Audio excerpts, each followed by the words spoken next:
episode of Throwing It Back with Sean Farrell. I am Sean Farrell. God is great all the time. All the time, God is great. Jesus Christ died and he rose again. With that being said, let's get into it. So, there was a deal on the table where the Golden State Warriors were going to acquire Patrick Ewing in the summer of 1991 to team up with Mullen, Richmond, and Hardaway, Run TMC. So it was supposed to be Run TMC and Patrick Ewing. Patrick Ewing almost played for the Golden State Warriors. Okay, he actually almost signed with the Golden State Warriors in 1991, after the 1991 season.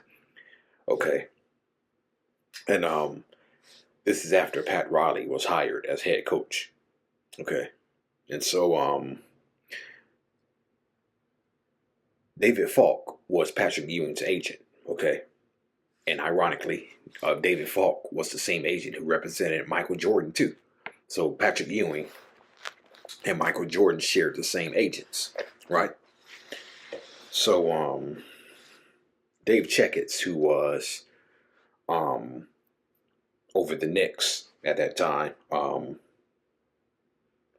Bill Pollock was Chris Mullen's agent, okay?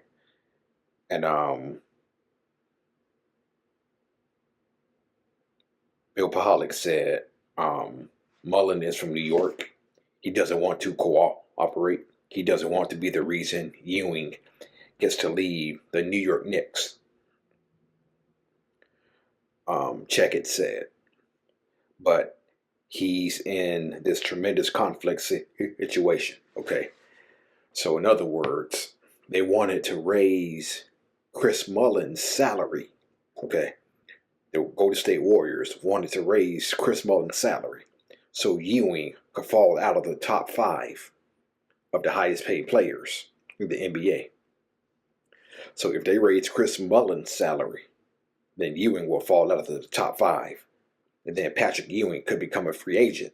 And then the Golden State Warriors, and then he was signed with the Golden State Warriors. Okay. So, like I said, the Golden State Warriors tried to restructure Chris Mullen's contract. And Patrick Ewing's contract had an opt-out clause that stipulated that he could become a restricted free agent in the summer of 1991 if he wasn't among the NBA's top 4 highest paid. Okay, so I said top 5. That's an error on our part. Okay, top 4. If he wasn't among the NBA's top 4 highest paid players, which he was. Okay. So, if they raise Chris Mullen's salary, Ewing will fall out of the top 4. Which would make him a restricted free agent. And the Warriors could go out and sign him. To enable Ewing to opt out, David Falk allegedly proposed to the Warriors to raise Mullen's salary so he will bump Ewing off the top 4. Okay. So David Falk wanted the Warriors to raise Chris Mullen's salary, and they were working on it. However, Dave Checketts found out about this. Okay. Dave Checketts found out about this, what the Golden State Warriors were going to do to sign Patrick Ewing. Okay. Checketts found out about that, and Dave Checketts said he was going to sue for tampering. Okay. Once the Warriors heard that Dave Checketts was going to sue for tampering, the Warriors backed off.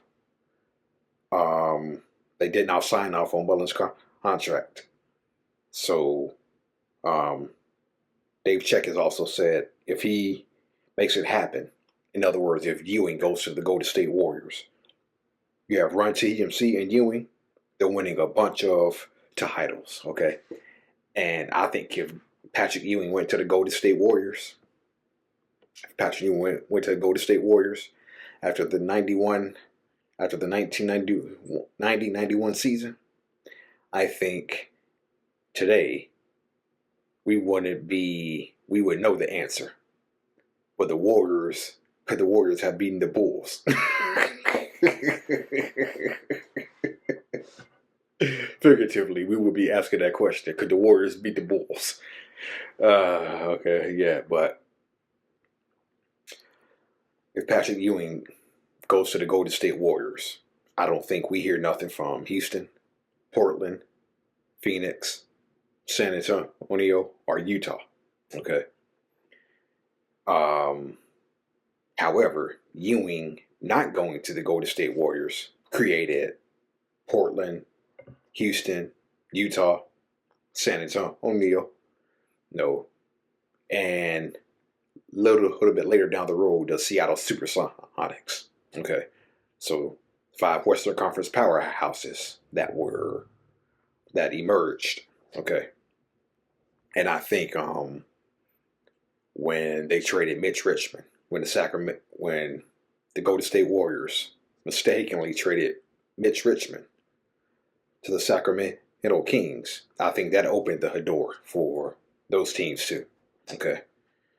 So Don Nelson said he made a big mistake by trading Mitch Richmond. Okay. The day after the Golden State Warriors traded Richmond to the Kings, Mitch Richmond didn't suit up for the Sacramento Kings. He didn't suit up the next game for the Sacramento Kings. Ironically, the Kings were playing the Golden State Warriors in Golden State, and the Kings ended up losing 153-91. You heard me? 153-91 to the Golden State Warriors. Okay. That was the kind of team that Mitch Richmond was joining in Sacramento, that team. And so Mitch Richmond tells a story. He says, so he comes into the locker room the next day after the 153-91 beatdown at the hands of the Golden State Warriors. And nobody's in the locker room.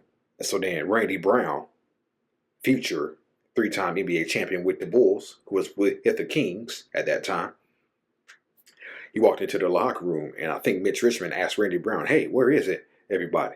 And Randy Brown was like, hey, we have the day off. You get blasted by 62, and you have the day off. That's what it was like playing for the Sacramento Kings back then. That's the type of team that Mitch Richmond was joining, okay? Unfortunately. So,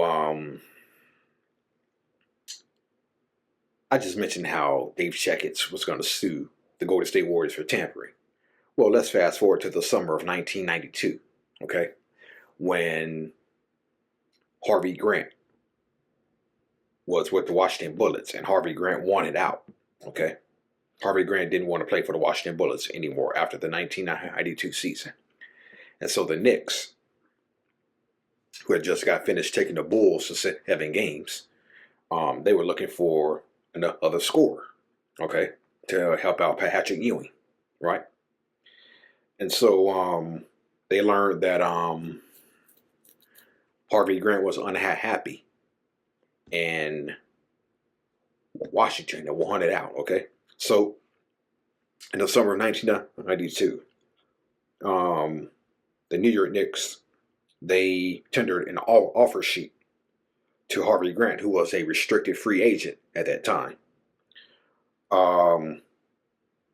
The offer sheet was $18 million for, I believe, over 5 or 6 years. Okay, the Knicks were signing him, tendered an offer sheet to Harvey Grant for 6 years, $18 million. Okay, coming out in the 1991-92 season, he averaged 18 points and nearly 7 rebounds per game for the Washington Bullets.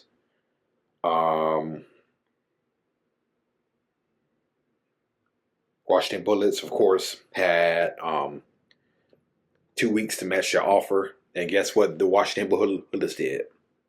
They matched the offer. Yeah. The Washington Bullets matched the offer sheet. They matched our offer. Okay. So, and ironically, it was the Bullets who were gonna sue the New York Knicks for tampering. They alleged the New York Knicks of tampering. so, so,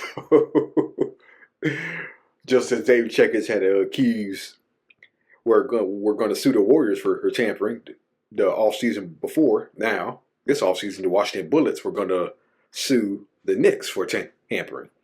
So the Bullets ended up matching the Knicks' offer, and Grant stayed in Washington at least for one more year. Then he was traded to Portland after the 1992-93 season. Okay. So yeah. Yeah, so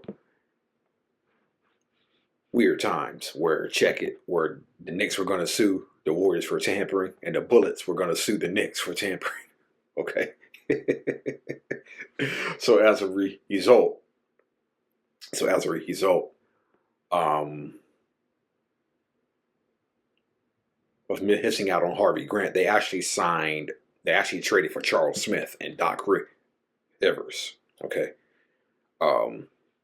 They traded, they sent Mark Jackson to the Clippers for Bo Campbell, Charles Smith, and Doc Rivers. I forget the name of the other player who the Knicks sent, but yeah, I think it was only Mark Jackson, but yeah, they got Charles Smith and Doc Rivers from the Clippers. Bo Campbell, who never played that whole year. They also went out and signed Tony Campbell, and but it still wasn't enough to beat the Bulls that year. Okay, so yeah, all right, that's it, and that's all for Throwing It Back with Sean Farrell. I am out of here. May God bless y'all with me. Any blessings. Peace.